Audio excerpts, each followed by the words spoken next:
Thank you to our sponsors for today's video, Amber, StarCharge, Eaton, and InfyPower. Today's video is sponsored by Amber, providing modern protection plans for your Tesla's battery and more, without the hassle of long-term contracts or upfront payments. Check out the link in the description to explore their plan options and use code SPEC5 for a 5% discount on all plans. This video is also brought to you by StarCharge, the largest EV charging manufacturer in the world, and is also a provider of residential and commercial battery storage with microgrid solutions. And Eaton. Eaton is a one-stop shop for implementing reliable and innovative EV charging infrastructure at your site. Across all applications, Eaton's EV charging infrastructure, hardware, and software gives you the scalability, flexibility, and intelligence you need to charge today and scale up tomorrow. Learn more at eaton.com/EVCI. And InfyPower, the largest EV charger module provider with over 3 million power modules running reliably worldwide. Their latest G2 collection features ultra-high power density and efficiency for EV charging and energy storage integration. InfyPower, innovation for your power. Hello and welcome to the middle of the night here in North Carolina. We have swung by Kempower's facilities, and it's actually just after the Out of Spec meetup launching the IONNA network. It was a really cool way to spend time with you guys. That video is already live on this channel, so check that out. But we were in North Carolina, and you know we are massive Kempower fans at Out of Spec. I am a huge Kempower fan. And actually, I have not been to their factory in North Carolina, and I want to see some of their chargers. So my buddy Adam stayed late. We came over here. It's like 9 p.m. We're going to go on basically just a chat about Kempower, what's happening, what's the current status, where are the stations, what's coming in 2025, and do like a little, end of year, beginning of 2025 Kempower status update right from the factory. And we'll show you guys what we can. We can't show you everything, but we'll show you as much as possible. So join me for an impromptu visit to Kempower. Jordan joins me behind the camera. Dude, what a day. Holy smokes. Yeah, we were like, wow, so glad the day's over. And you're like, wait, Kempower is over here. We can't go back without visiting this magical place in the middle of the night, which is kind of the best time to see it. So no secret, I am like the biggest Kempower fan. Whenever I go over to Europe, and especially in the Nordic countries, you just have these awesome chargers with like the best user experience, awesome cable management, and we all know we love Kempower here. So Kempower expanded to America and also has gone like super heavy investing into the North Carolina area with this massive factory. There's like a bunch of other building stuff around here, I don't even know. And they have some chargers up front. So I think, Jordan, what we should do is we should show the charging stations, get Jose from Rivian Trackers R1T plugged in. And so we're going to do all that because we actually have never charged on a Kempower high power unit. The only Kempower that we've charged on in the US, I'm saying, is when Ryan and I took a Bolt to Michigan and we charged on like a 50 kilowatt, which is all the car could do really anyway. But here we've actually got some big boy chargers, and Adam's got all the cool software that he can show us. So should be tons of fun. So let's run over here. And Jordan, is this your first time seeing a Kempower unit? I saw them at CES, I guess. But in the ground. But in the ground, working. no. Okay, great news, by the way, Jordan. The Kia's high voltage battery is charging the low voltage 12 volt. I thought it was just doing a Kempower orange thing. Yeah, it's orange to match the Kempower. Yeah, sounds good. So we have an assortment of 1, 2, 3, 4, 5, 6 satellites here in front, and then that is the charging unit right back there with the power modules. We're going to go back there and show all of that. But these are cool. They have NACS and CCS. And what I love, first of all, these are nice.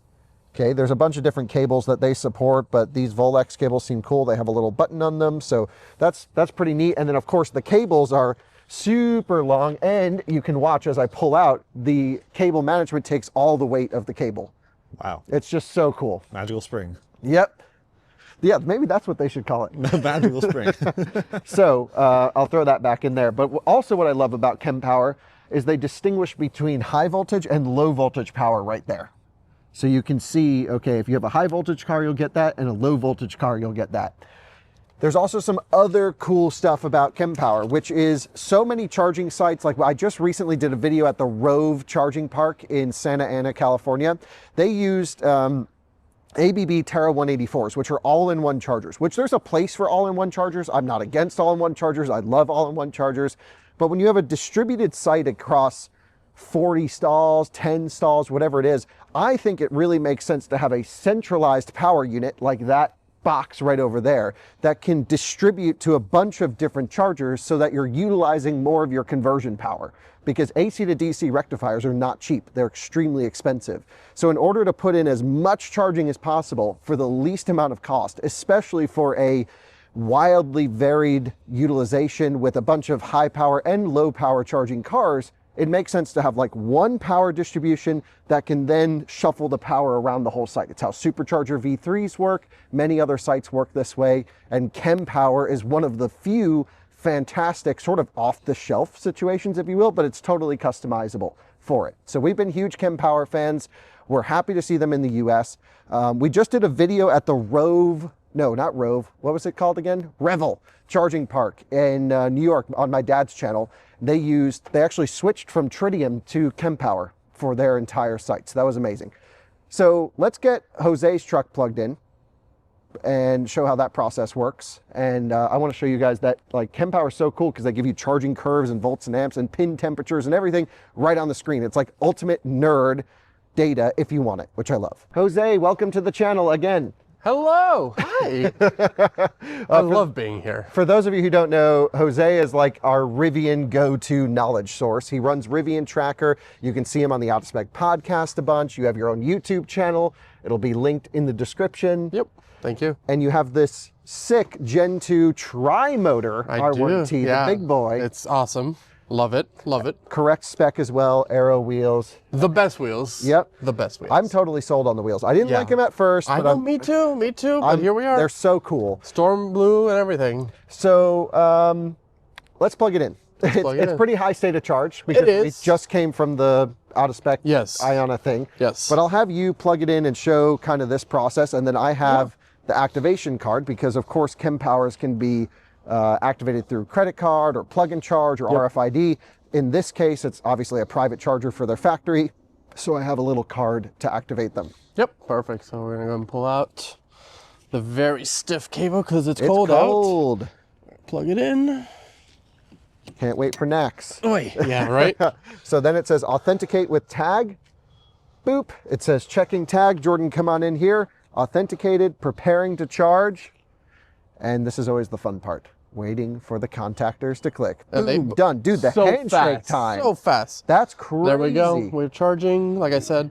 Yeah, and we're at 89%. We're way the heck up there. So we're not expecting to see we're not going to get great speeds. But what's cool is once it ramps, it'll actually tell us over here in this corner, vehicle limitation or vehicle limit. Yep. So Jordan, you know when you're charging so many times and you're like, what the heck is going on at the station? Is it the car? Is it the charger?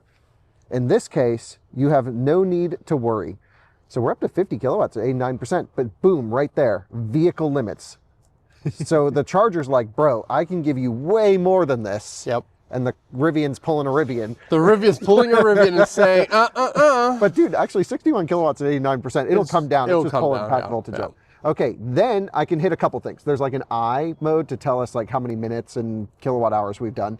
But then also I can touch the battery and it'll give us a freaking charging curve. How cool is that? And not just a charging curve, it'll give us volts, amps, the maximum amperage that it's communicating to the vehicle that it can give it. Now, obviously, if the vehicle got close to 165 amps, it would raise up. And it's basically just saying, okay, that's right now, but if you want more, it'll power up more power modules and your pin temperatures of DC plus and minus. How cool is that? So freaking sick. Beyond that, Jose, maybe you can show everyone. Absolutely. This is what I love. We used no mobile app here, Jordan, right? Yep. This was just plug and tap. Yep. So I'm going to open my camera app. Yes. We're going to scan the QR code there. And the Europeans are watching us like, duh, of course it does this because they use Kempowers all the time. Right. But in the US, we're just catching up. And immediately it just loads a web page with no app, no login, nada. And you get the nerd data on there as well. Look at that. Amazing. So we could be like enjoying Starbucks somewhere right now. Double nerd data. Yeah. How cool is that? What's nice though is like when you use plug-in charge, a lot of times you give up the functionality of knowing what's happening with your charging session. Yep. And so here you just scan that QR code and you've got it right on your phone. Yep. Now a CPO can choose to enable that or not. We've shown that many times, but they really should just keep that because that's the coolest thing ever. I mean, I absolutely love that. Yeah. So I think what we should do is I want to show everyone the power modules down there. Then I kind of want to plug in all the EVs that we've lined up. So we have 2 Lightnings and an EV6, none of which are going to pull high power. They're cold and high charge, but let's at least get them going. And then we can show everyone the software that displays what the hell's going on out here. Guys, this is my friend Adam. He stayed late to hang out with us. Thank you very much for joining for this unprofessional and unplanned video. Yeah, for sure. Glad to be here. So we're going to look at your power module here, and this one's fully stacked with all the modules, and it's like a big boy unit. So tell us what's in this box, and then we'll show us what we'll see in a minute. Yeah, so we got 12 power modules in here. Each power module is 50 kilowatts, so up to 600 kilowatts is our max charge rate out of this one charger. And all of that dispensed to these 6 ports in 25 kilowatt granularity steps. I love the 25 kilowatt granularity because so many times you'll be like, you know, a Leaf will be pulling, I don't know, 32 kilowatts and you're like, okay, let's do a little more or less. And at least here you can shift the power around the site, which is pretty amazing. So is 6 the most amount of dispensers or satellites you can have to a box? Nope, we can have up to 8 and a mix and match of anything lower than that as well. Very cool. So what we're here to see is what it actually looks like in the power module when we plug in more cars. So Jose's right over there, if you can see him. He's ready to plug in a Lightning. I think it's going to explode. Probably. Or for every time he plugs in a Lightning, he loses a Rivian referral. Yes. Please forgive me, RJ and Wasim.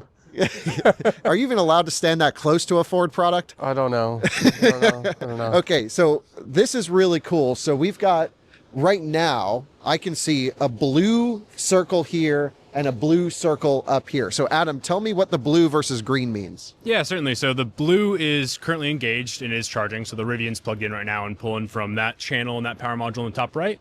And then that dynamic module, our switching module that allows us to send that power wherever we need it to go, is engaged right there as well. So that's what it looks like. Green means it's ready to go, ready to charge. Red, I don't see any red, thankfully, but that would mean it's not good probably. All right, so let's get Jose to plug some more in, and then we'll talk about the logic of how it decides what modules to do. All right, Jose, you ready? Let's do it. He's plugged in. He's tapping. We are tapping. We are Should we open this door a little bit more? It's preparing to charge. Because then we can see what's behind here. Okay, thank you. This is And we're really charging. cool, Jordan. Oh my gosh, yeah. It's like Christmas in this thing. So Adam, tell me what just happened. Yeah, so we saw more power module got clicked on here. And we're now adding another module here. So as it's ramping up, we're giving it the power it's asking for. You can see there's a lot of green, a lot of available power. So we have plenty of room to expand as we plug in more vehicles. And if we just watch it here, we're going to see a lot of blue come up right now as he plugs in the final 2 vehicles. So each blue circle is 25 kilowatts, and every 2 blue circles is 1 power module. So that's that 50 kilowatt power module.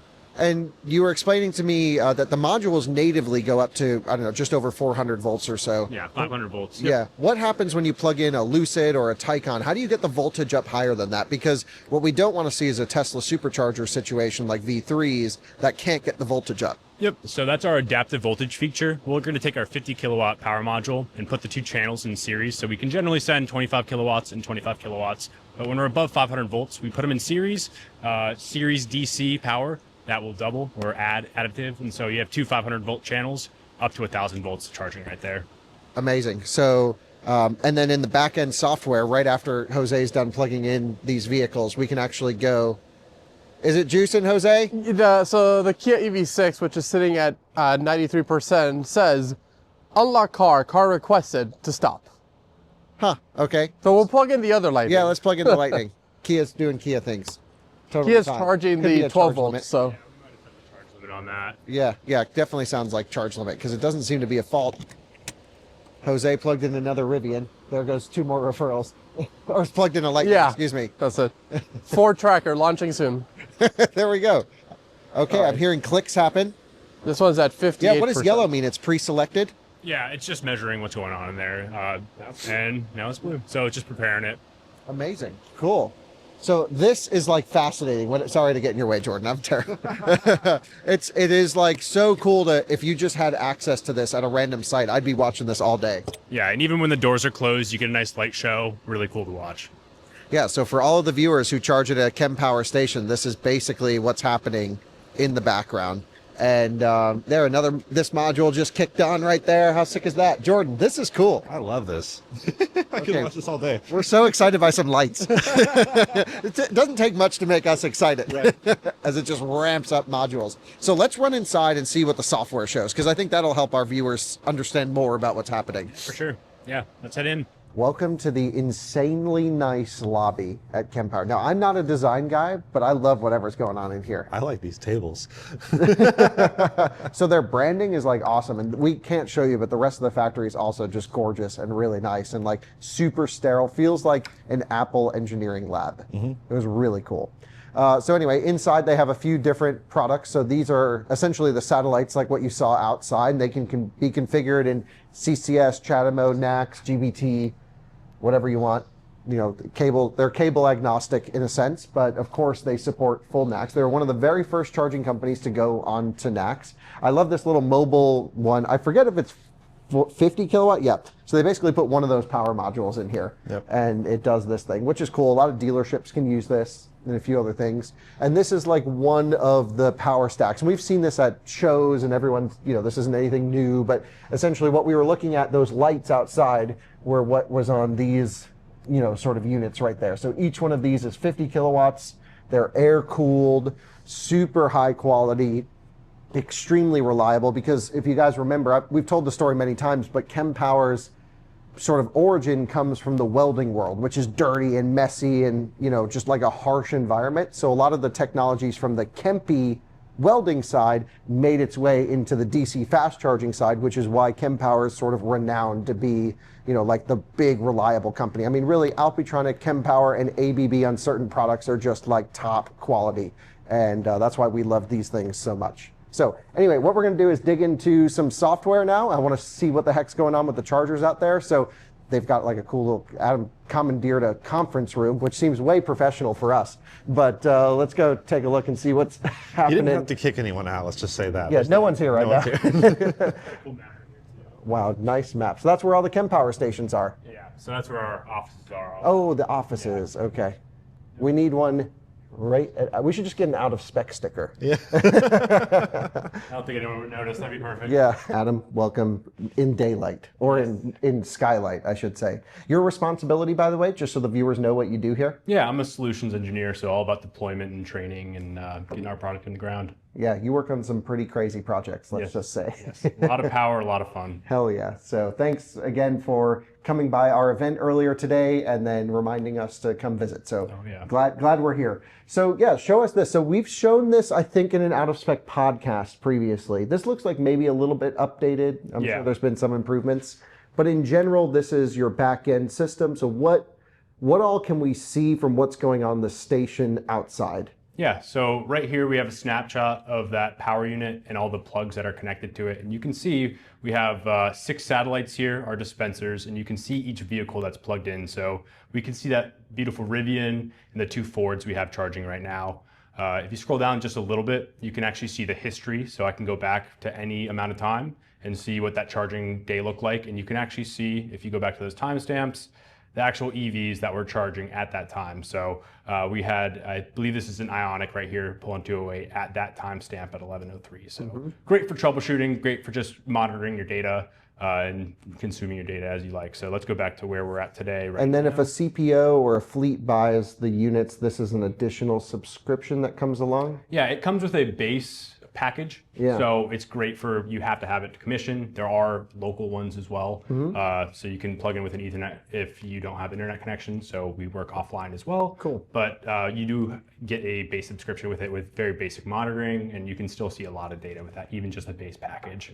But we do have multiple packages depending on what your needs are, advanced, We have a special depot software as well that optimizes your fleet charging. I'm really passionate about fleets, and so let's say you have a couple megawatts of power you need to move every night. We're going to take that, optimize it, and make sure your demand charges are optimized. Yeah, because not everything needs to be completed by 2 in the morning. You may as well pull it all down. Yep. And because you know the vehicles and you know their state of charge, you know the curves. Yep. Which is so cool. So how did you know that that was a Rivian that plugged in with Jose's truck, as an example? Because there was no plug-in charge, there was no app, we just plugged it and tapped the card. Yep, so we can look at that session right here. We read all of its information during the handshake procedure. So we're communicating with the vehicle, the vehicle is communicating back to us. During that, it tells us its battery size.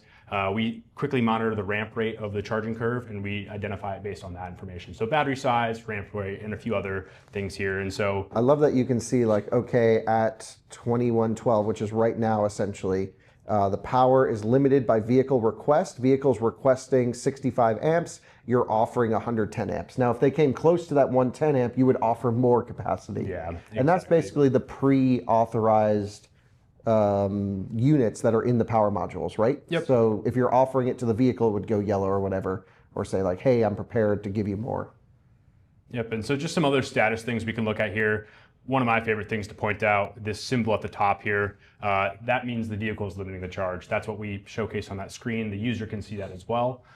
So we know this could get a lot more power if the vehicle asks for a lot more power. And so we can see the entire charge session. I'm actually surprised the voltage hasn't climbed too much. Yeah, it's because we started at high state of charge anyway. Yep, so we're really close to the max voltage of that vehicle there, and you can see it slowly dwindle off as our SOC continue to climb here. Yeah, 450 is max on the max pack. Yep. And so we can see all of this information. You can see I authorize the session with my RFID, so we can track who's doing your charging, and we can actually bill that way as well. So let's say I get to charge here for free because I work here, but let's say you have a program like that, and we could backtrack on the end of the month maybe, and anyone who uses RFID charges this account kind of thing. So a lot of different really cool ways that we're seeing people start to sell charging systems, because it's not cheap to install your own chargers. So a lot of people are really getting into the business as charging as a service for these fleets. And so they just pay small subscription fees, and they can charge as much as they want whenever they want. So it's really cool. So the forward ones, can you distinguish between each vehicle? Do you have like the MAC ID stored for them? Yeah, so because these are internal vehicles, you can see they have a special name to them, so we know who owns them and which department they belong to. Okay. But we did identify these, and so we actually can do auto charge on these because they're a recognized MAC address, and we can just plug in and enable as well if we wanted to enable that. And EVgo is probably the largest supporter of auto charge in our market. Yeah. Yep. So really cool feature there. Connectivity, you can do over-the-air updates, really cool, and you can see a lot of data here on how long it's been offline. You can see the past 30 days has not gone offline once, so really cool there. A lot of other information. I really like to showcase this calendar here to see the density of when it was popular to charge, and just some of the other stats here of us moving power over its lifetime over the past 30 days. And obviously, we're slowing down our charging over the past 30 days as the holiday season starts off. A lot of people on PTO not charging as much on the day-to-day. Can you show the power modules of what's feeding the vehicles? Yep, so you can really monitor all of your assets here. Let's say we want to hover over the Rivian here and see what power modules are being displayed for it. So if I just pull this over to the side, and you hover over the Rivian, it's getting 26 kilowatts, and you can see 14 of it's coming from 1A on the main cabinet, and 13 of it's coming from 1B. It's highlighted there. You want to see the forward. As it dips to 25 now, will it go to max out one module? It's actually a little bit more efficient to share that load. Oh, interesting. Yeah, so how do we choose what modules engage? Yeah. It's all about the runtime of them, the temperature, and a lot of other really high-level data points. And so we're trying to even out the run rate of all of these. We don't want to choose a hot module, and then we just see which one's best. And it's somewhat random, but there's an algorithm back there, and so you can see a lot of that. Well, that's the coolest thing, because a lot of times you'll have power modules that say, okay, let's spin up these first, and then what you'll have is like a completely uneven wear profile in the charger, and you'll just launch the first whatever couple modules, and here you can extend the entire service life of the unit. This is what I love about Kempower. Yep. And so if you wanted to go back 4 or 5 days, see what vehicle charged and what power modules they did, you can actually go back in the timestamp and this exact thing shows for that exact timestamp. That's amazing. Yeah. The problem is if you gave me access to this, I would get no work done. I would just go find the craziest chargers and the craziest sessions. You must get carried away with that. I do. I do have the keys to the castle, and I get caught up looking at some really cool European charging sites. Yeah. New cars drop. We get to see new cars get identified and things like that. So that's what we need. We need the data on the new cars charging curves. How many sessions a day do you think you guys do across every Kempower unit? It's got to be a ton. Kempowers are everywhere in Europe. Yeah, I don't even honestly know the number to that. It's got to be crazy.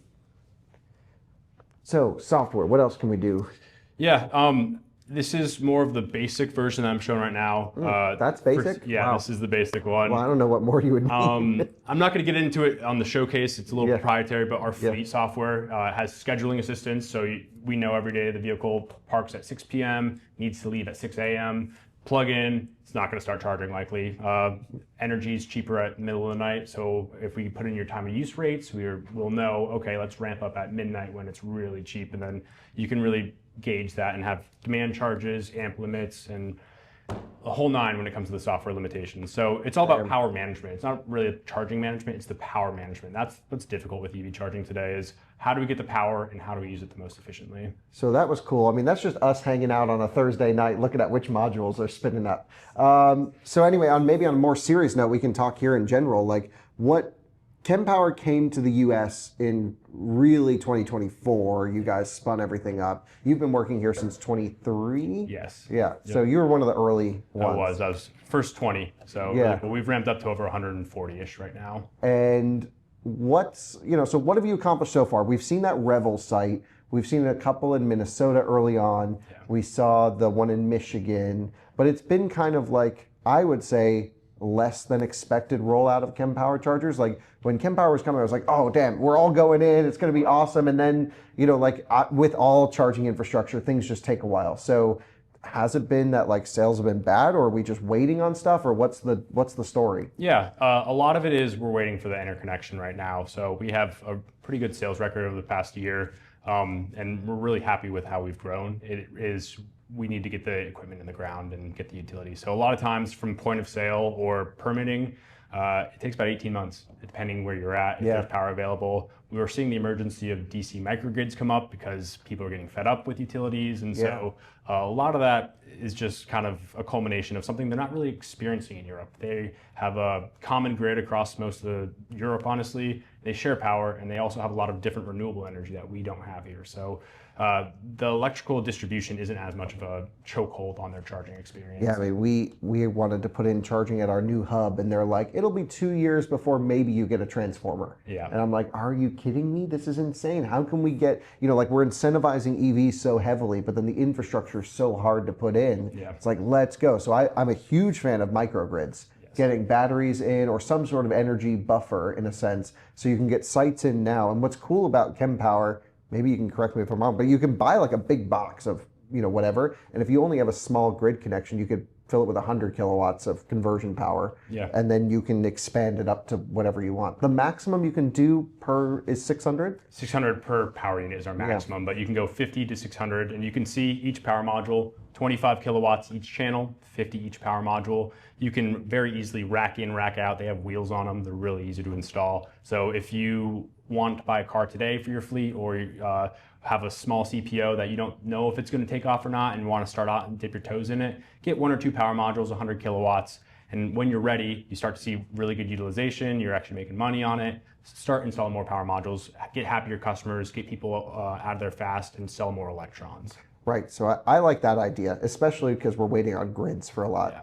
So just the ability to expand is awesome. Because a lot of times companies will they'll sell like a 200 kilowatt big brick as an example, and then you need to ship in another truckload of a 200 kilowatt brick, versus it's just like these things that slide in and out. It's awesome. Yeah, exactly. Which is really cool. And you actually don't even have to not install the power modules to begin with. because our software is so advanced, we can actually limit the system. So you have a 100 amp breaker and we put 600 kilowatts on there. That's actually what we do in some of our service buildings. We have a 100 amp breaker with a 600 kilowatt unit on it. But we don't trip the breaker because our software limits it all. And we're doing that math on the back end to make sure that all don't put in the wrong number. Yeah, exactly. What about 2025? Obviously, this seems like it's going to be the ramp year. Yeah. So what should we expect? Competition's heating up in the charging space, but there's also consolidation. And so obviously Kempower is big enough where you guys have a great firm hold on the market, especially with your, I would say, crazy sales in Europe.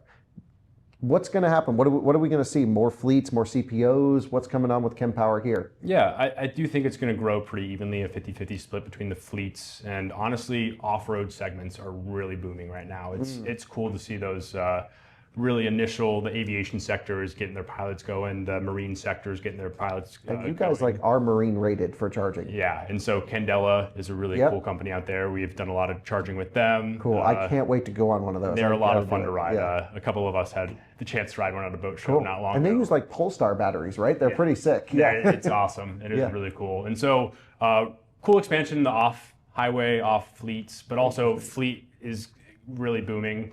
Even with political things going on, we're not really worried about that because a lot of these large corporations, they're already committed to it. They want to do it themselves. They don't really need the grant money to do it. Totally. They're already really committed into it. So we're not too worried about that side of things. The CPO side, NEVI, we're really excited to get our first NEVI sites in the ground. So stay tuned for that early 2025. Cool. And that's what this whole building was for. Exactly. This whole building was for Buy America. Exactly. We are BABA compliant, Build America, Buy America.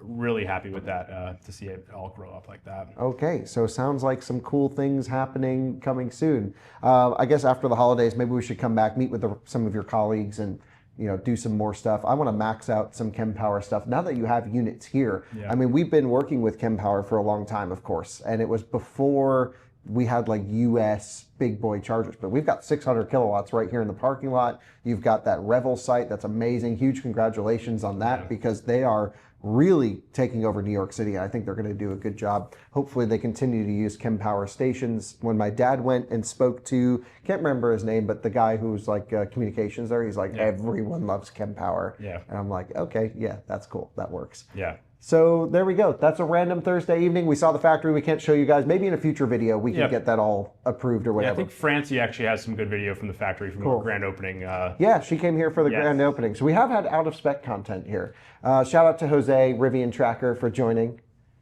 And that's a good way to spend a Thursday. I'll put a quick plug in. ACT this year. It's going to be a lot of fun. We've got a lot of really cool product coming out. So I look forward to seeing most people there. That's Advanced Clean Tech Expo or something like that? Yeah, something along those lines. We'll be there. You'll see the video, but look up ACT and you can join. That. Where is it this year? I believe it's in Sacramento. Okay. Vegas last year. Had too much fun there. Moving to Sacramento. You're the reason. Yeah, exactly.